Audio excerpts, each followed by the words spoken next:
Hablemos un poquito de Resident Evil 7, el juego que revivió a la saga de juegos que va de revivir a los muertos de sus tumbas. Desde hace mucho, la saga iba de capa caída en lo que a terror se refiere. No solo era que los fans se hubieran acostumbrado a la fórmula de Resident Evil, haciendo que los fans que empezaron en la Play 1 jugando Resident Evil 1, 2 y 3 para después pasarse a la Play 2, donde jugaríamos el Resident Evil 4. No es solo que los fans nos hubiéramos acostumbrado a la fórmula de Resident Evil, sino que la fórmula original de Resident Evil ya se había dejado por completo de lado. Te explico, los juegos originales eran juegos de terror donde los recursos escaseaban y no te podías dar el lujo de gastar balas como un mono disparando a todo lo que se mueve. En esencia, los Resident Evil son un vistazo más realista de lo que sería un apocalipsis zombie, donde la mejor opción no es pelear y disparar a todo lo que se mueve, sino planear tu estrategia, escapar y evitar el combate. La mejor opción era no pelear y mejor ahorrar recursos para poder usarlos cuando fuera necesario. El problema aquí es que si querían seguir usando a sus personajes sin andar creando un protagonista nuevo a cada rato, iban a tener que mostrar un progreso en combate. Me explico, no tendría ninguna lógica ver a Chris Redfield siendo tan débil en el Resident Evil 5 como lo era en su aparición original o como lo era en Código Verónica. Que ojo, se supone que este sujeto es miembro de un cuerpo de élite de la policía, o sea, que no es cualquier persona, es un policía de élite, el equivalente a un cuerpo SWAT de la policía estadounidense o al BOP de la policía. Esta gente entrena durante años y están mamadísimos, son gente súper fuerte y es normal que Chris Redfield pasara de tenerle miedo a los zombies a literalmente agarrarlos a puño limpio en el Resident Evil 5. Como un ejemplo de cómo es el entrenamiento de un policía de élite, pone el ejemplo del entrenamiento del BOPE, Batallón de Operaciones de Policía de Élite, de la Policía de Brasil. Es extremadamente riguroso y está diseñado para preparar a los oficiales para enfrentar situaciones de alta peligrosidad y complejidad, como operaciones en favelas controladas por narcotraficantes. Aquí hay un resumen de lo que implica este entrenamiento. 1. Selección inicial. Los candidatos pasan por un proceso de selección muy estricto que incluye pruebas físicas, psicológicas y de conocimientos generales. Solo una pequeña fracción de los aspirantes logra ingresar al programa de entrenamiento. 2. Entrenamiento físico intenso. Los oficiales son sometidos a ejercicios físicos extenuantes que incluyen carreras largas, natación, entrenamiento en combate cuerpo a cuerpo y maniobras tácticas. La resistencia y la fuerza son fundamentales. 3. Técnicas de combate. Se les enseña a los oficiales técnicas avanzadas de combate, tanto con armas de fuego como sin ellas. Esto incluye el uso de rifles de asalto, pistolas y técnicas de tiro de precisión. 4. Operaciones urbanas. El entrenamiento en operaciones urbanas es crucial, dado el entorno en el que el BOPE suele operar. Los oficiales aprenden a manejar situaciones en áreas densamente pobladas y a realizar entradas tácticas en edificios. 5. Rescate de rehenes. Una parte significativa del entrenamiento se centra en técnicas de rescate de rehenes, negociación y manejo de crisis. Esto incluye simulaciones realistas para preparar a los oficiales para cualquier eventualidad. 6. Supervivencia y resistencia mental. Además del entrenamiento físico, los oficiales del BOPE reciben capacitación en supervivencia y en la resistencia mental necesaria para manejar el estrés extremo y las situaciones de vida o muerte. 7. Tácticas de infiltración y exfiltración. Aprenden tácticas para infiltrarse en áreas controladas por criminales sin ser detectados y para retirarse de manera segura después de una operación. El entrenamiento del BOPE es conocido por su dureza y efectividad, formando a algunos de los policías más capacitados del mundo para operaciones especiales. Este sujeto es Chris Redfield, un policía de élite que no necesita de armas para pelear. Él puede eliminar a un enemigo a puro puño limpio. Dentro de cierta lógica es posible creerse que personajes como, por ejemplo, Chris Redfield, Jill Valentine o Leon S. Kennedy se hagan tan fuertes como lo son hoy en día. La última aparición canónica de Leon fue en Resident Evil 6 y en la película de Vendetta, donde el man ya andaba partiendo madres a diestra y siniestra. Tanto Leon como Chris como Gil son personajes que hoy en día son súper fuertes, por lo cual un simple zombie no es nada para ellos. Es por eso que en Resident Evil 7 se decidió usar a un nuevo personaje, Ethan Winters, pero ahorita vamos a hablar de él. ¡Oh, mi princesa! ¡He venido a rescatarte! ¡Oh, mi príncipe! Para salvarme debes matar al dragón. Atravesar el desierto y luchar contra 50.000 hombres. Luego debes encontrar el anillo custodiado por la serpiente de 30 metros. Luego debes regresar aquí y salvarme y estaremos juntos para siempre.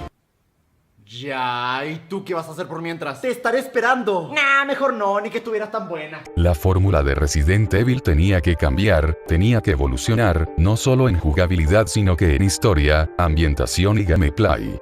Ahora, ¿qué quiero decir con esto? Resident Evil en sus orígenes fue conocido por los famosos controles de tanque, donde tu personaje literalmente se movía como un tanque, pero para tiempos de la PlayStation 2, esto ya se sentía algo arcaico, algo viejo, algo de otra época muy distante. Por lo cual ese modo de juego tenía que cambiar, ya que habían llegado nuevas eras y nuevas épocas de jugadores acostumbrados a controles más fluidos y modernos, los cuales cuando agarraban el mando y movían a su personaje en los Resident Evil 1, 2 y 3 se sentían perdidos y ofuscados.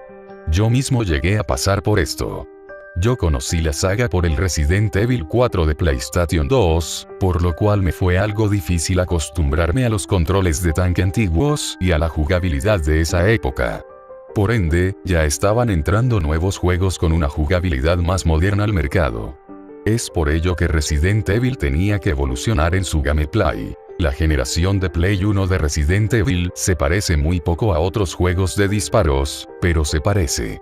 Si agarras a alguien que ha jugado juegos de disparos y le pones un Resident Evil de Play 1 no va a saber manejar nada, absolutamente nada, ya que los Resident Evil de Play 1 no son juegos de disparos. Se parecen, pero no lo son. Tienen componentes de juegos de disparos asemejándose, pero siendo diferentes, provocando algo que yo llamo el valle inquietante del gameplay, que es cuando un juego se parece en gameplay a otro juego pero no lo suficiente, haciendo que a los jugadores nuevos les cueste trabajo adaptarse. Es como, por ejemplo, The Legend of Zelda y Dark Souls. Los dos se parecen un poquito en gameplay, pero son muy diferentes en esencia, por ende un jugador de Zelda que se pase a Dark Souls va a pasarla muy mal intentando adaptarse a la jugabilidad. Lo mismo pasa en Undertale con prácticamente cualquier RPG, ya que en su gameplay tienes que interactuar con los enemigos para poder hacer la ruta pacifista, y en la mayoría de RPGs el objetivo es levelear y ganar experiencia para poder avanzar, y esto lo haces eliminando a los enemigos del juego, pero en Undertale tienes que interactuar con los enemigos para relacionarte con ellos y hacerte su amigo. Sumado a eso, no es un RPG por turnos convencional. Sí es verdad que te atacan por turnos, pero los ataques los tienes que esquivar para no recibir daño y hay tres tipos de ataques. Ataques azules, ataques blancos y ataques naranjas, y tienes que aprenderte los efectos de esos ataques para que puedas esquivarlos con eficacia. El valle inquietante del gameplay hace que cualquiera que pase de un juego de disparos convencional, como lo serían Call of Duty o Halo, se sienta bastante perdido en la partida. Por ende, había que evolucionar la fórmula de Resident Evil para poder seguir siendo relevante. Ahora, el problema no es evolucionar el gameplay, sino cambiar la fórmula. ¿Se puede hacer un Resident Evil que siga siendo un juego de terror? La respuesta es Resident Evil 4, el juego que marcó un antes y un después en la saga. Este juego hace todo bien, ya que no solo mantiene la esencia de un Resident Evil con un gameplay que sigue siendo de tanque, sino que también es una evolución del control de tanque, siendo así un juego que marcaría huella en la industria. Es el Resident Evil más famoso y por el cual la mayoría conoció la saga, pero aquí viene el lado negativo y es la acción. Resident Evil 4 es un juego híbrido entre acción y horror, teniendo bastantes momentos de horror donde el jugador puede sentirse realmente aterrado, pero el problema aquí sería los tintes de acción en este juego. En un futuro video, donde yo analizaré a profundidad el juego original de PlayStation 2, hablaré más a profundidad sobre este juego, pero solo diré que esos tintes de acción darían como resultado los Resident Evil 5 y 6, los que son considerados por muchos los Resident Evil menos Resident Evil de la saga, sobre todo el 6, ya que la acción en estos juegos es muy, pero que muy notable. Bastante diría yo.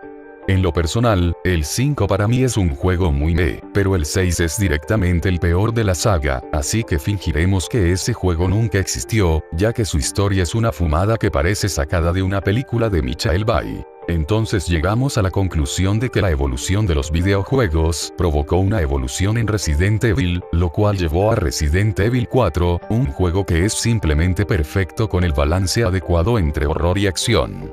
El problema aquí es que le dijimos a Capcom que nos gustaron los tintes de acción que le pusieron al juego, por lo cual Capcom pensó que nosotros queríamos juegos de Resident Evil que ya no fueran de terror sino que de acción.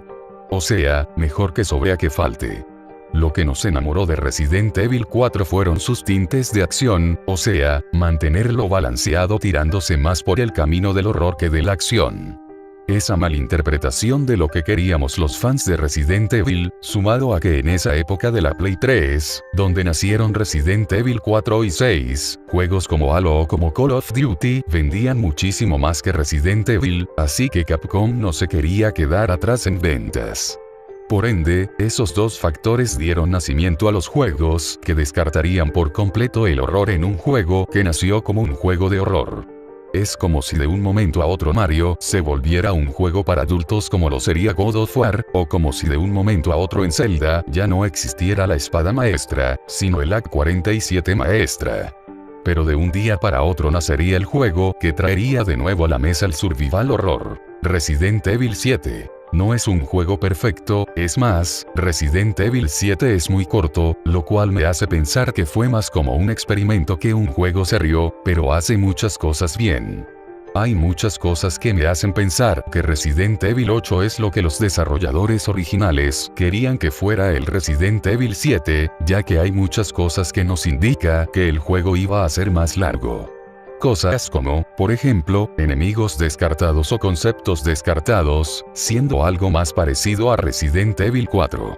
Y es que originalmente se planeaba añadir personajes como, por ejemplo, los empleados de la granja, como un jardinero y más miembros de la familia Baker, ya que se supone que esta es una granja en medio de Luisiana y una granja necesita empleados para funcionar, pero en el juego solo vemos a la familia Baker. Hay mucho contenido descartado de este juego, por lo que me hace pensar que querían que fuera muchísimo más de lo que fue, pero al terminar siendo algo así como un experimento para ver si funcionaba la nueva fórmula, decidieron recortar muchísimo contenido del juego.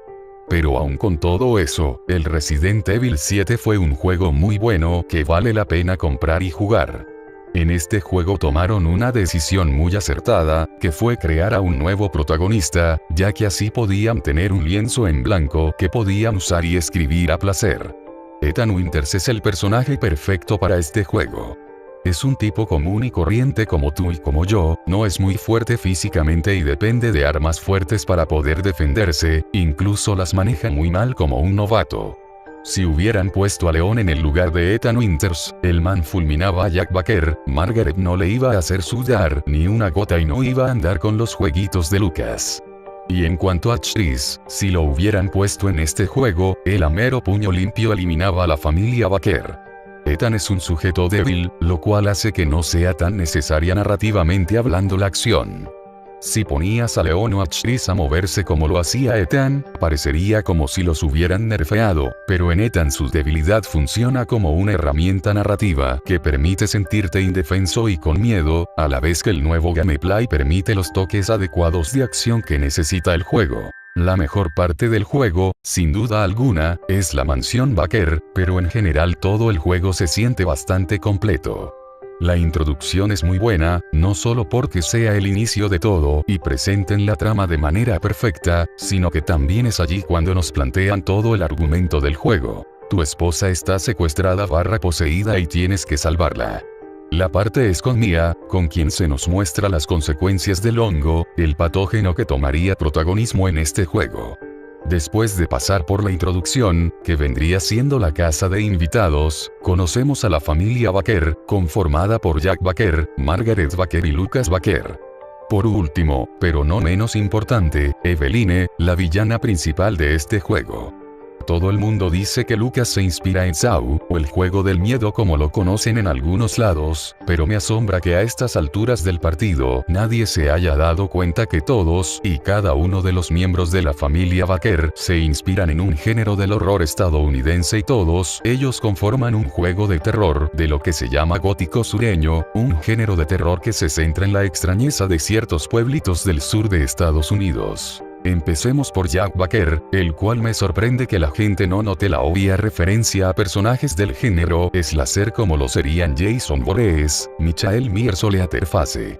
Pero no solo eso, sino que también aquello a lo que algunos llaman terror femenino, el cual es un subgénero del terror que se enfoca en seres que son muchísimo más fuertes que el protagonista, tanto que al protagonista solo le queda huir o esconderse. Se le llama terror femenino ya que los primeros exponentes de esto fueron películas o libros protagonizados por mujeres, como por ejemplo la saga de Halloween o El Resplandor. También he de mencionar a Alien, la película original. Pero este género de terror también tiene películas o libros protagonizados por hombres, como por ejemplo Misery de Stephen King.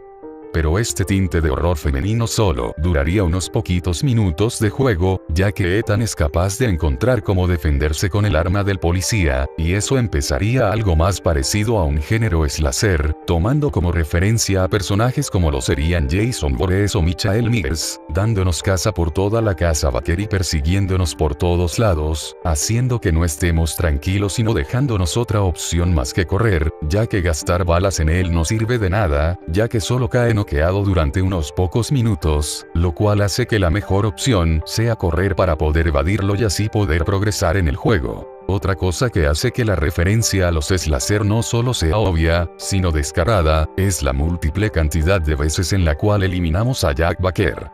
Al tipo lo eliminamos un total de 4 veces en toda la historia de Resident Evil 7, y aún así sigue reviviendo y volviendo a darnos caza, llegando a un punto totalmente absurdo, sello característico de los slasher. Ya que si eres fan de estos personajes, sabrás que personajes como Jason o Michael Myers mueren y reviven a cada rato, llegando al punto de lo absurdo.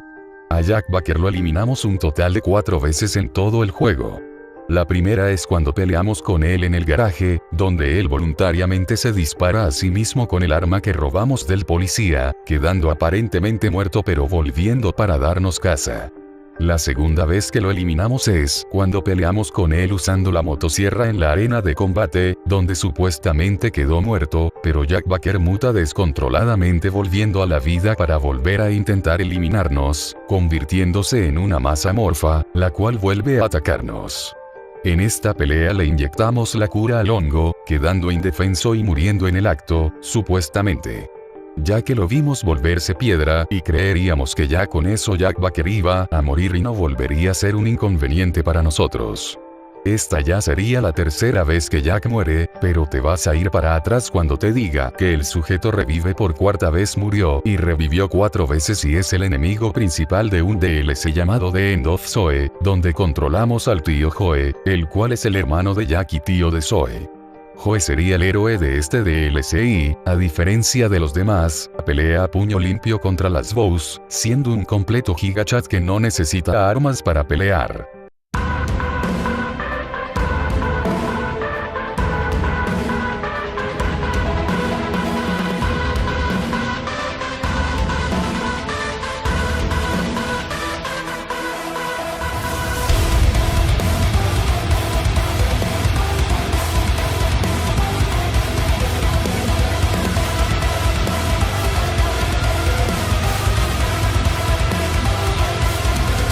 Aún así, Jack revive por cuarta vez consecutiva y lo eliminamos por cuarta vez consecutiva, y ahora sí, de verdad te lo juro, te lo prometo, ese man ya se murió y está muerto, por ahora, ya que conociendo a Jack Baker, no me sorprendería que reviviera una quinta vez y siguiera vivo. Para mí, Jack Baker está vivo hasta que se demuestre lo contrario. Ese tipo se murió 4 veces y revivió 4 veces, así que para mí, está vivo. Para mí que está vivo. Ya que hablamos de Jack Baker, tenemos que hablar un poquito de Margaret Baker. Para mí ella no es un personaje tan interesante como su marido, pero tiene ciertas cosas que la hacen ser muy buena. En primera, tengo que resaltar el buen uso de lo que es la entomofobia, es el miedo, o fobia, a los insectos.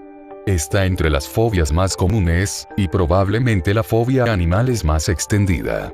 Las reacciones de los entomofóbicos frecuentemente parecen irracionales incluso al propio afectado. Estos evitan cualquier sitio donde crean que habitan insectos. Es un miedo bastante extendido en la población humana, muchas personas le tienen miedo o como mínimo asco a los insectos. En lo personal, a mí no me dan miedo, la mayoría de gente le tiene mucho miedo a las arañas. En lo personal a mí no me dan tanto miedo, obvio si veo a una de esas arañas, que son del tamaño de un perro, obvio que me asusto. Si veo un grupo grande de arañas, obvio que me voy a asustar, pero aún así, aunque yo no le tengo miedo a las arañas, el juego logra que yo le tenga miedo a los insectos de Margaret, haciendo que me vaya con cuidado ya que son muy pequeños y difíciles de combatir, por ello que es necesario el lanzallamas para poder superar a los insectos de Margaret. Ella está muy pero que muy basada en el terror de monstruos con personajes como por ejemplo La Cosa, It, Alien o Depredador. Margaret me recuerda mucho a Depredador, siendo un monstruo temible pero combatible, teniendo un diseño bastante aterrador que se asemeja a una araña. Es bastante corto el encuentro que tenemos con ella, pero aún así me gusta la semejanza que tiene con el terror de monstruos de Estados Unidos y me parece bastante original. Una cosa que nunca olvidaré será cuando tenía que pasar por la puerta que requiere el candelabro para abrirse, y cuando vi la mano de Margaret mutada agarrando el candelabro pensé en mis adentros: oh Dios mío, estoy en problemas. Del resto no tengo mucho que decir sobre Margaret, el encuentro que tenemos con ella es bastante breve y no es un personaje tan interesante como lo son Jack Baker, su hijo Lucas o Eveline. Así que hablemos de Lucas. La mayoría de gente recalca lo obvio, la inspiración en Saw en el juego del miedo, como lo conocen en algunas partes, pero yo no estoy aquí para hablar o decirte lo obvio. Si voy a hablar sobre Lucas lo haré sobre un enfoque nuevo que no haya sido tocado por nadie más, o que por lo menos no sea tan repetitivo. Si voy a hablar de Lucas tengo que hacerlo desde un enfoque nuevo que dé un mejor vistazo al personaje, y es que por lo menos para mí Lucas no solo se inspira en Saw sino que también en los eliminadores en serie.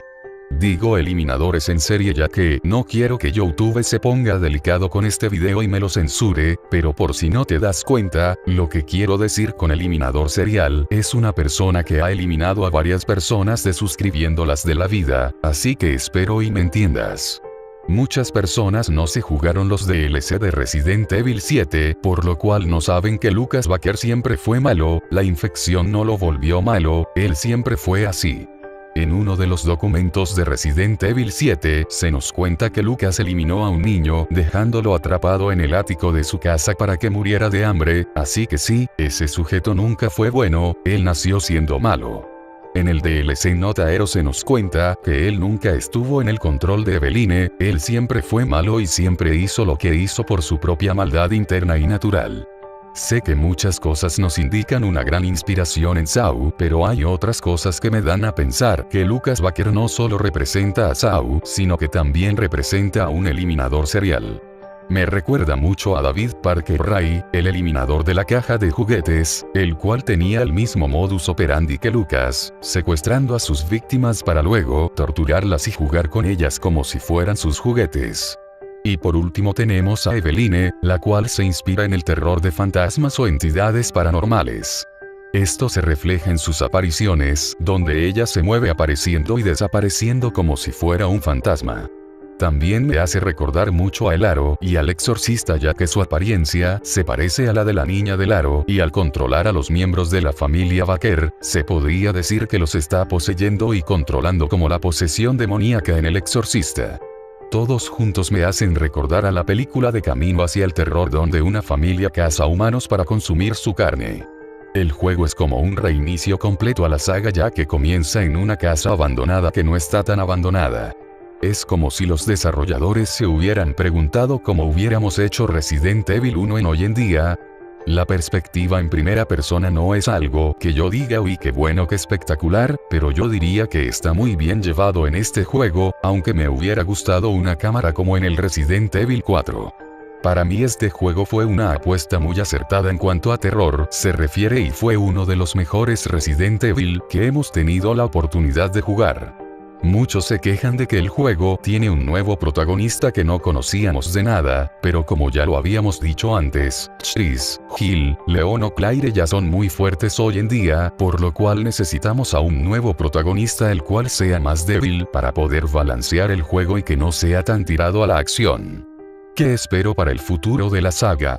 Bueno, ya me jugué el Resident Evil 8 y me gustó mucho, pronto subiré un video sobre ello, pero por lo que se ha sabido, al parecer el Resident Evil 9 ocurrirá en una isla y tendrá de vuelta a los protagonistas anteriores de Resident Evil como lo serían Leon o Chris, por ejemplo. Por lo cual me gustaría un Resident Evil con la esencia de Depredador, la película original de 1987, donde se cuenta la historia de un grupo de militares que es acechado por un alienígena que los caza como si él fuera un gato y ellos unos pequeños e indefensos ratones. Sería una buena manera de conservar el terror y la acción al mismo tiempo y tomando como ejemplo a Depredador, estoy seguro de que podrían hacer un buen juego dentro de la lógica de la saga. Sería muy bueno que existiera una arma biológica como el Depredador donde su misión sea cazar y eliminar a los protagonistas. Tal vez Dios sí me haga el milagrito. Sin nada más que decir, yo soy Gendem y me despido. Nos vemos.